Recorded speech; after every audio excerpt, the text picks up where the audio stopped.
வணக்கம் மக்களே. இன்றைக்கி ஒரு மகிழ்ச்சியான முக்கியமான தகவல் தான் நம்ம பார்க்க போகிறோம். நம்ம தமிழ்நாடு கவர்மெண்ட்டில் சிஎம் விஜய் அவர்கள் நம்மளுக்கு பட்ஜெட் தாக்கலில் முக்கியமான அறிவிப்புகளை வெளியிட்டிருக்காங்க. அதில் மிக முக்கியமான ஒன்று, 60 வயசுக்கு மேலே உள்ளவங்களுக்கு ஒரு மகிழ்ச்சியான செய்தி அப்படின்னே சொல்லலாம். அவங்க 1200 ஆல்ரெடி வாங்கிட்டு இருந்தாங்க ஓய்வூதியமாக, அதாவது ஓஏபி பணம் அப்படின்னு, ஓல்டு ஏஜ் பென்ஷன் அப்படின்னு சொல்லிட்டு.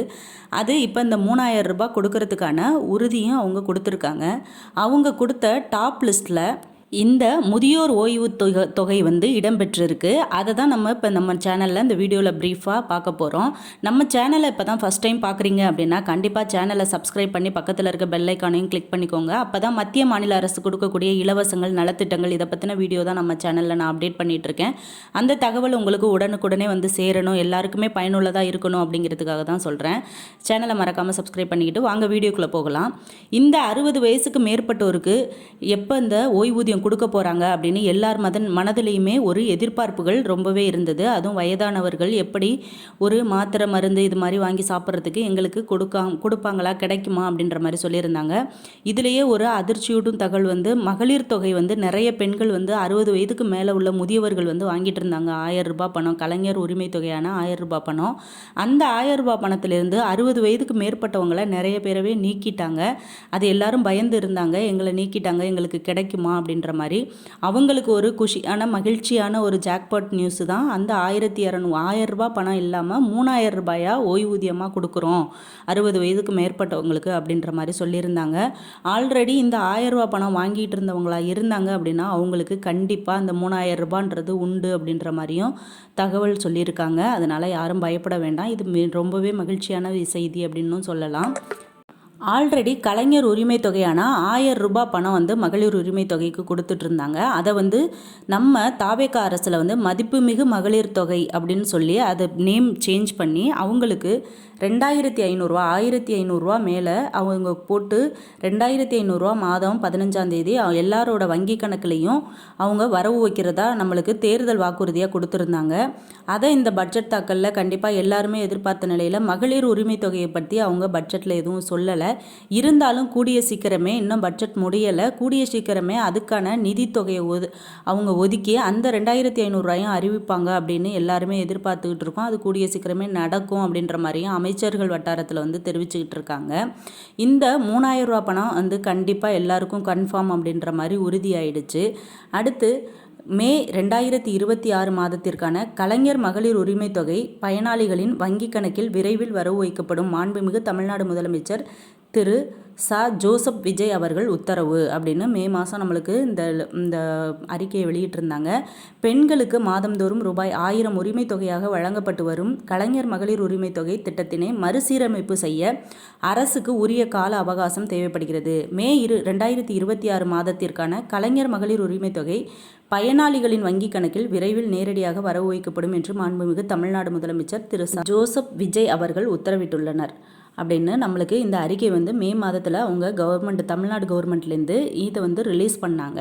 அதுபடியே எல்லாருக்கும் கண்டிப்பாக அந்த 1000 ரூபா பணம் யாருக்குமே தங்கு தடையின்றி வரவு வைக்கப்பட்ட அனைவருடைய அக்கௌண்ட்லேயும் அது ஏறிடுச்சு. புதுசாக யாருக்கும் கிடைக்கல. அதுக்கு மேல்முறையீடு செய்யலாம் அப்படின்ற மாதிரியும் சொல்லியிருந்தாங்க. அந்த மேல்முறையீடு அப்படின்றது இப்போ எப்படி வரும் அப்படின்னா, கண்டிப்பாக இந்த நிதியை ஒதுக்கி 2500 ரூபா மகளிர் மதிப்புமிகு மகளிர் தொகைக்கு வழங்கப்படும் அப்படின்னு அறிவித்ததுக்கு அப்புறம் மேல்முறையீடு பற்றின அடுத்த தகவல் அடுத்த நியூஸாக உடனே நம்மளுக்கு தெரிவிச்சிருக்குவாங்க. ஏன்னா இந்த மகளிர் தொகையில் 1000 ரூபாய் வாங்கிட்டு இருக்கவங்களையே நிறைய பேரை நீக்கியிருக்காங்க. அவங்க வருமான வரி கட்டுறவங்களாக இருப்பாங்க, நான் ப்ரையாரிட்டி கார்டில் இருப்பாங்க, ஒன்லி சக்கரை கார்டு அப்படின்னு சொல்லுவாங்க, அந்த சீனி மட்டும் வாங்கிட்டு இருப்பாங்க அந்த ரேஷன் கார்டில். அவங்க எல்லாருக்குமே இந்த 1000 ரூபா பணம் கட்டாயிடும் அப்படின்ற மாதிரியும் சொல்லியிருக்காங்க. அந்த பேரை நீக்கி தான் நம்மளுக்கு 2500 ரூபா கொடுப்பாங்க. அவங்க செலக்ட் பண்ணி வச்சுருக்குது கவர்மெண்ட்டில் நம்ம ரேஷன் கார்டை பார்த்து அவங்க திட்டமிட்டு அதை நிபந்தனைகளுக்கு உட்பட்டிருக்கா அப்படின்றத அவங்க ஃபுல்லாக ஆராய்ச்சி பண்ணிட்டு தான் நமக்கு அந்த மதிப்புமிகு மகளிர் தொகை 2500 ரூபா கொடுப்பாங்க. அதே போல் தாங்க இந்த 60 வயதுக்கு மேற்பட்டவர்களுக்கும் ஓய்வூதியம் இது போல் தான். இந்த நிபந்தனைகளுக்கு உட்பட்டு இருக்காங்களா, கரெக்டாக இருக்கா, வயசு கரெக்டாக இருக்கா, அட்ரஸ் கரெக்டாக இருக்கா, ரேஷன் கார்டில் எல்லாம் சரி பண்ணி வச்சுருக்காங்களா அப்படின்றத பார்த்துட்டு தாங்க அவங்க கவர்மெண்ட்லேயே செலக்ட் பண்ணி கொடுப்பாங்க. தமிழகத்தில் ஆட்சி மாற்றம் ஏற்பட்டுள்ள சூழலில் முந்தைய அரசின் முக்கிய திட்டமான கலைஞர் மகளிர் உரிமை தொகை திட்டத்தை மாற்றி அமைத்து புதிய வடிவில் செயல்படுத்த தமிழக அரசு திட்டமிட்டு வருகிறது. இத்திட்டத்தின் பெயர் மதிப்புமிகு மகளிர் திட்டம் என மாற்றம் செய்யப்பட்டு உள்ளதாகவும் நிதிநிலையை கருத்தில் கொண்டு நிதியுதவித் தொகை படிப்படியாக உயர்த்தப்படும் என்றும் அரசு தரப்பு வட்டாரங்கள் தெரிவிக்கின்றன. அதாவது நிதிநிலையை சரி செய்து கொஞ்சம் கொஞ்சமாக படிப்படியாக 500 1000னு ஏற்றி இந்த 2500 ரூபாயை வந்து முழுமையடைய செய்வாங்க அப்படின்ற மாதிரி அவங்க தரப்புலேருந்து சொல்லியிருக்காங்க. தமிழகத்தின் தற்போதைய நிதிநிலையை கையாள்வதில் அரசு மிகவும் எச்சரிக்கையான அணுகுமுறையை கையாண்டு வருகிறது. இது குறித்து பேசிய அரசு பிரதிநிதி ஒருவர் முதற்கட்டமாக தற்போதைய மாத தவணையான ரூபாய் 1000 என்பதை 1500ஆக உயர்த்த ஆலோசிக்கப்பட்டு வருவதாக குறிப்பிட்டுள்ளார். அதாவது படிப்படியாக இதை வந்து உயர்த்தி வழங்கணும், உடனடியாக உயர்த்தி வழங்கினா இந்த நிதி சுமைகளை கவர்மெண்ட்டால் வந்து சமாளிக்க முடியாது அப்படின்றதுக்காக 500 ரூபாய் 1500 ரூபாயா வந்து ஒரு படி நம்ம உயர்த்தி கொடுத்துட்டு அதுக்கப்புறம் 2000 ரூபாய் அப்படின்றத ஒரு 3 மாத காலமோ 2 மாத காலத்துக்கு அப்புறமோ கொடுக்கலாம் அப்படின்ற மாதிரியும் ஒரு அமைச்சர் வந்து கூறினதை வந்து ஆலோசிக்கப்பட்டு வருகிறது அப்படின்றது மாதிரியும் கவர்மெண்ட் சைட்லேருந்து சொல்லியிருக்காங்க. நடந்து முடிந்த சட்டமன்ற தேர்தலின் போது அனைத்து குடும்ப தலைவிகளுக்கும் மாதந்தோறும் 2500 ரூபாய் நிதியுதவி வழங்கப்படும் என்று தற்போதைய ஆளுங்கட்சியான தமிழக வெற்றிக் கழகம் தனது தேர்தல் அறிக்கையில் குறிப்பிட்டிருந்தது. 60 வயது வரையுள்ள தகுதியான அனைத்து பெண்களுக்கும் இத்தொகை வழங்கப்படும் என அறிவிக்கப்பட்டிருந்தது. இந்த தொகை வந்து 60 வயதுக்கு உட்பட்டவங்க அப்படின்னு அதில் மென்ஷன் பண்ணியிருந்தாங்க. ஆல்ரெடி கலைஞர் உரிமை தொகை திட்டத்தில் வந்து இந்த ஓஏபி பணம் வாங்காத மகளிருக்கு வந்து அவங்க வந்து வறுமை கோட்டுக்கு கீழே உள்ளவங்க நடுத்தர வர்க்கமாக உள்ளவங்களாக இருந்தாங்கன்னா இந்த 1000 ரூபாய் பணம் அவங்களுக்கு 60 வயசுக்கு மேற்பட்டவங்களுக்கும் அவங்களோட வங்கி கணக்கில் வரவு வைக்கப்பட்டிருந்தது. அந்த 60 வயசுக்கு மேற்பட்டவங்களை வந்து இந்த இதுலேருந்து நீக்கினதும் ஒரு நல்ல விஷயந்தான் நமக்கு அப்படின்னு நம்ம நல்ல விஷயமாகவே எடுத்துக்கிட்டோம் அப்படின்னா அது வந்து 3000 ரூபாயா நம்ம டிவிக்கு ஆட்சியில் வந்து முதியவர்களுக்கு ஓஏபி பணமாக அவங்க வரவு வைக்க போகிறதா சொல்லியிருக்காங்க. அதனால் யாரும் பயப்பட வேண்டாம். 60 வயசுக்கு மேலே உள்ளவங்களுக்கு 3000 ரூபாய் கண்டிப்பாக அப்படின்றது உறுதி. தற்போது இத்திட்டத்தின் கீழ் சுமார் 1.3 கோடி பெண்கள் பயன்பெற்று வருகின்றனர். இதற்காக ஆண்டுக்கு 15,600 கோடி அரசுக்கு செலவாகிறது. இப்போது திட்டமிட்டபடி பயனாளி ஒருவருக்கு 500 உயர்த்தப்பட்டு 1500ஆக வழங்கப்பட்டால் ஆண்டுக்கான மொத்த நிதி ஒதுக்கீடு 23,400 கோடியாக உயரும். இது அரசுக்கு கூடுதல் நிதி சுமையை ஏற்படுத்தும் என்பதால் படிப்படியாக தொகையை உயர்த்த அரசு முடிவெடுத்துள்ளது. அதாவது 500 ரூபாய் உயர்த்தினாங்க அப்படின்னாலே 15,000லேருந்து 23,400 கோடியாக உயரும். அந்த நிதி சுமை வந்து பெரிய லெவலில் இருக்கும் அப்படின்றதுக்காக படிப்படியாக உயர்த்தணும் அப்படின்ற மாதிரி திட்டமிட சொல்லி அமைச்சர்கள் வட்டாரத்தில் பேச்சுவார்த்தைகள் நடைபெற்றுருக்கு அப்படின்ற மாதிரியும் சொல்லியிருக்காங்க. இந்த 1.3 கோடி பெண்களில் பாதி பேர் 60 வயசுக்கு மேலே உள்ளவங்க அப்படின்றதுனால கிட்டத்தட்ட 30% பெண்கள் வந்து அதில் நீக்கப்பட்டிருக்காங்க. இன்னும் நான் ப்ரையாரிட்டி நிபந்தனைகள் இல்லாமல் இருக்கிறவங்க அவங்க பேரும் அதில் விடுபட்டிருக்கு, நீக்கியாச்சு அப்படின்ற மாதிரியும் தகவல் சொல்கிறாங்க. பயனாளிகள் எண்ணிக்கையில் மாற்றம் வருமா? கடந்த ஆண்டு தமிழ்நாடு மாநில திட்டக்குழுவின் பரிந்துரையின் பேரில் நடத்தப்பட்ட ஆய்வில் தற்போதைய பயனாளிகளில் 15% பேர் 60 வயதுக்கு மேற்பட்ட மூத்த குடிமக்கள் என்பது தெரிய வந்துள்ளது. 15% வந்து 60 வயதுக்கு மேற்பட்ட மூத்த குடிமக்கள் அப்படின்னா அவங்க பேரை நீக்கியிருக்கோம். மிச்சம் உள்ள 15% வந்து நான் ப்ரையாரிட்டி, சர்க்கரை வாங்குறவங்க, வருமான வரி கட்டுறவங்க, அதிகப்படியான சம்பளங்கள் மத்திய மாநில அரசில் வந்து வேலை செய்யக்கூடியவங்க அவங்க பேரும் நீக்கியிருக்கு அப்படின்ற மாதிரியும் சொல்லியிருக்காங்க. புதிய திட்டத்தின் விதிகளின்படி 60 வயது வரம்பை அரசு தீவிரமாக பின்பற்றினால் தற்போது பயன்பெறும் மூத்த குடிமக்களில் சுமார் 19.5 லட்சம் பேர் இந்த புதிய மதிப்புமிகு மகளிர் திட்டத்திலிருந்து விடுபட வாய்ப்புள்ளது. அவ்வாறு நடக்கும் பட்சத்தில் ஒட்டுமொத்த பயனாளிகளின் எண்ணிக்கை 1.3 கோடியிலிருந்து 1.1 கோடியாக குறையக்கூடும். அதாவது 1.3 கோடியிலிருந்து 1.1 கோடியாக குறையக்கூடும் அப்படின்னு கவர்மெண்ட் தரப்புலேருந்து அவங்க வந்து சென்செக்ஸ் எடுத்து சொல்கிறாங்க. இருப்பினும் இந்த மூத்த குடிமக்களை முதியோர் உதவித்தொகை ஓஏபி போன்ற சமூக பாதுகாப்பு திட்டங்களுக்கு மாற்ற அரசிடம் தற்போது நேரடி திட்டம் எதுவும் இல்லை என்றே தெரிகிறது. தற்போதைய நிலையில் தமிழகத்தில் முதியோர் உதவித்தொகை 1200ஆக வழங்கப்பட்டு வருகிறது. தற்போது ஓஏபி பணம் எல்லாருக்குமே தெரியும். ஓல்டு ஏஜ் பென்ஷன் வந்து ஆண் குழந்தைகள் இல்லாதவங்க, வறுமை கோட்டுக்கு கீழே உள்ளவங்க, அந்த மாதிரி நடுத்தர வர்க்கத்தை சேர்ந்தவங்க, அவங்களுக்கு பாதுகாப்பு யாரும் இல்லை அப்படின்னாக்கா அவங்க ஊர்லேயே விஓ ஆஃபீஸில் ரெஜிஸ்டர் பண்ணி 1200 ஓஏபி பணமாக வாங்கிட்டு இருக்காங்க நிறைய பேர். அதை தான் சொல்லியிருக்காங்க. மத்திய அரசின் பங்களிப்பும் சமூக பாதுகாப்பு திட்டங்களும்.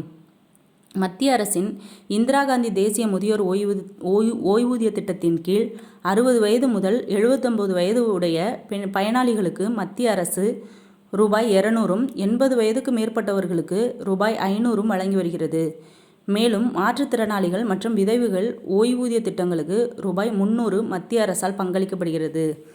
நம்ம மாநில கவர்மெண்ட் கொடுக்கக்கூடிய இந்த அமௌண்ட்டில் வந்து அவங்க மத்திய அரசில் கொஞ்சம் கொஞ்சம் பங்கெடுத்து அவங்களோட பங்கும் இருக்குது. 200 ரூபாய், 500 ரூபாய், 300 ரூபாய் இது மாதிரி நம்ம சென்ட்ரல் கவர்மெண்ட்லேருந்து மத்திய அரசுலேருந்து கொடுத்துட்ருக்காங்க அப்படின்னு சொல்கிறாங்க கவர்மெண்ட் சைட்லேருந்து. ஏன்னா மாநில அரசு கொடுக்கக்கூடியதில் மத்திய அரசுக்கும் பங்கு இருக்குது அப்படின்றத சொல்கிறாங்க. தற்போது தமிழகத்தில் ஒட்டுமொத்தமாக சுமார் 33.3 லட்சம் பேர் பல்வேறு சமூக பாதுகாப்பு ஓய்வூதிய திட்டங்களின் கீழ் பயன்பெற்று வருகின்றனர். இதில் மாற்றுத்திறனாளிகளுக்கான ஓய்வூதியம் 1500 வழங்கப்பட்டு வருகிறது என்பது குறிப்பிடத்தக்கது. மத்திய அரசின் நிதியுதவியை பெறுவதற்கான தகுதி வரம்புகளை உரிமை தொகை பெறும் இந்த 15% மூத்த குடிமக்கள் பூர்த்தி செய்கிறார்களா என்பதை ஆராய்ந்து முடிவெடுப்பதில் உள்ள நடைமுறை சிக்கல்களையும் அரசு கவனத்தில் கொள்ள வேண்டியுள்ளது. அதாவது மத்திய அரசு கொடுக்கக்கூடிய அந்த உதவித்தொகையை வந்து இந்த 15% மூத்த குடிமக்கள் வந்து பயனடைகிறார்களா இல்லையா அப்படின்றத வந்து அரசு வந்து முழு வீச்சில் நாங்கள் பணியை தொடங்கி அதை நாங்கள் சர்ச் பண்ணிகிட்ருக்கோம் அப்படின்ற மாதிரி சொல்கிறாங்க. ஏன்னா 60 வயசுக்கு மேலே உள்ளவங்களுக்கு மிகவும் பாதுகாப்பும் அவங்களுக்கு ஒரு குறிப்பிட்ட வரவும் அவங்களுக்கு தேவை. ஏன்னா அவங்களோட செலவுகள் அவங்களோட தனித்தன்மையான செலவுகளுக்கான அமௌண்ட்டை வந்து நாங்கள் ஒதுக்குறோம். அவங்களுக்கு அது கிடைக்குதா ஃபுல்லாக அப்படின்றதையும் செக் பண்ணிகிட்ருக்கோம் அப்படின்ற மாதிரி கவர்மெண்ட் சைட்லேருந்து சொல்லியிருக்காங்க. கிட்டத்தட்ட 1500 அப்படின்றது கைம்பெண்கள், மாற்றுத்திறனாளிகள் இந்த மாதிரி உள்ளவங்களுக்கு 1500, ஓஏபி ஓல்டு ஏஜ் பென்ஷன் வயதானவர்களுக்கு 1200 வழங்கிட்டு இருக்காங்க. இது வந்து இந்த 60 வயசுக்கு மேலே உள்ளவங்களுக்கு நம்ம டாப் 10 நியூஸ்லேயே நம்ம முதல்வர் அவர்கள் அறிவித்ததில் 60 வயசு ஓய்வூதியத்தை பற்றி பேசியிருக்காங்க. இன்னும் அது எவ்வளோ என்ன அப்படின்றத கரெக்ட் பண்ணி அவங்க இன்னும் சொல்லலை. கண்டிப்பாக இது ஒரு மகிழ்ச்சியான செய்தி தான். இந்த செய்தியை முன்னெடுத்து அவங்க வந்து பட்ஜெட்டில் சொன்னதே பெரிய விஷயமா எல்லாருக்குமே இருக்குது. கண்டிப்பாக எல்லாருக்குமே 3000 ரூபாய் கிடைக்கும் அப்படின்னு எல்லாருக்குமே நம்பிக்கையாகவும் இருக்கிறோம். அதுக்கு நீங்கள் உங்களோட ரேஷன் கார்டில் உள்ள 60 வயசுக்கு மேற்பட்டவங்க அவங்கவுங்க அட்ரஸ் கரெக்டாக இருக்கா, அவங்களோட டேட் ஆஃப் பர்த் கரெக்டாக இருக்கா, இருப்பிடம் அதில் வந்து அட்ரஸ் கரெக்டாக இருக்கா அப்படின்றத அவங்கவுங்க ஊரில் உள்ள ரேஷன் கடையில் போயிட்டு அந்த நீங்கள் கண், கருவிழி, கைரேகை இது எல்லாத்தையுமே இகேஒய்சி ரினிவல் பண்ணி வச்சுக்கோங்க. ஏன்னா கடைசியில் உங்களுக்கு ரினிவல் பண்ணாமல் இருந்தீங்கன்னா கூட உங்களை அந்த பேர்லேருந்து நீக்கிறதுக்கு வாய்ப்பு இருக்குது. உங்களுக்கும் அனைத்து சலுகைகளும் அனைத்து திட்டங்கள்லையும் நீங்கள் பயன்பெறணும் அப்படிங்கிறதுக்காக தான் இதை நான் சொல்கிறேன். கண்டிப்பாக அவங்கவுங்க உள்ள ரேஷன் கடையில் போய் எல்லாரும் இகேஒய்சியை கம்ப்ளீட் பண்ணிடுங்க. இன்னொரு முக்கியமான தகவலோடு உங்களை எல்லாரும் சந்திக்கிறேன். யாரும் தெரியாதவங்க இருந்தாங்கன்னாலும் இந்த வீடியோவை ஷேர் பண்ணுங்கள். ஓகே, நன்றி.